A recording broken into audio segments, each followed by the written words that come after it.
Бүгүн Ак Суу райондук сотунда иш алып барууга бардык шарт түзүлгөн. Соттун имараты толук капиталдык оңдоодон өткөрүлүп, жылытуу тутумунан баштап эмеректерге чейин жаңыртылды. Бул соттук укуктук реформанын алкагында ишке ашырылган көлөмдүү иштин бир бөлүгү. Мында ар кандай мүнөздөгү маселелер менен кайрылган жарандар үчүн да өзүнчө бөлмө каралган. Айыпталуучуларды кармаган убактылуу жайга чейин оңдолду. Ал эми соттун адилеттүүлүгүн камсыздоо максатында 2 сот залына үн жазуучу жана видео камералар орнотулган. Учурда соттук отурумдардын баары тасмага түшүрүлүп, аудиого да жазылууда. Ошол эле учурда автоматтык электрондук каттоо тутуму иштеп жатат.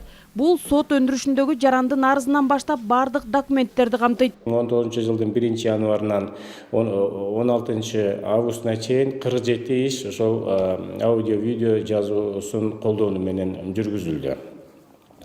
Андан дагы белгилеп кете турган болсок, бизде жанагы автоматтык электрондук каттоо жана электрондук учеттук статистикалык карточкаларды жүргүзүү, тактап айтканда АИС программасы дагы ишке кирип атат.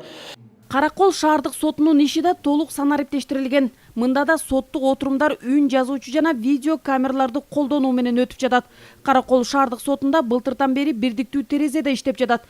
Бул жарандардын түйшүгүн кыйла жеңилдетти. Сотко арыз бере турган же башка маселе менен кайрылган жарандар ар бир иш боюнча өзүнчө терезелерге кайрыла алышат. Жазык иштери жана башка соттук материалдар боюнча толугу менен аудио жазуулар менен өтүп жатат.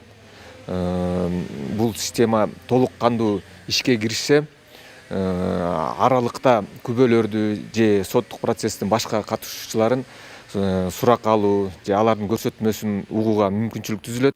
Жарандардын ыңгайы үчүн жакында Ысык көл облустук жана Ысык көл райондор аралык соту менен Каракол шаардык соту бир имаратка жайгаштырылат.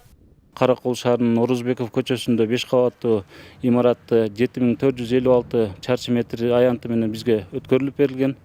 Ал имаратка биз бүгүнкү күндө ушул 3 сотту жайгаштырабыз. Азыркы күндө Каракол шаардык соту бул балдар бакчасы имаратына ылайыкташтырылган имаратта тургандыктан, ал имарат шаардык мэрияга, Каракол шаардык мэриясына өткөрүлүп берилет.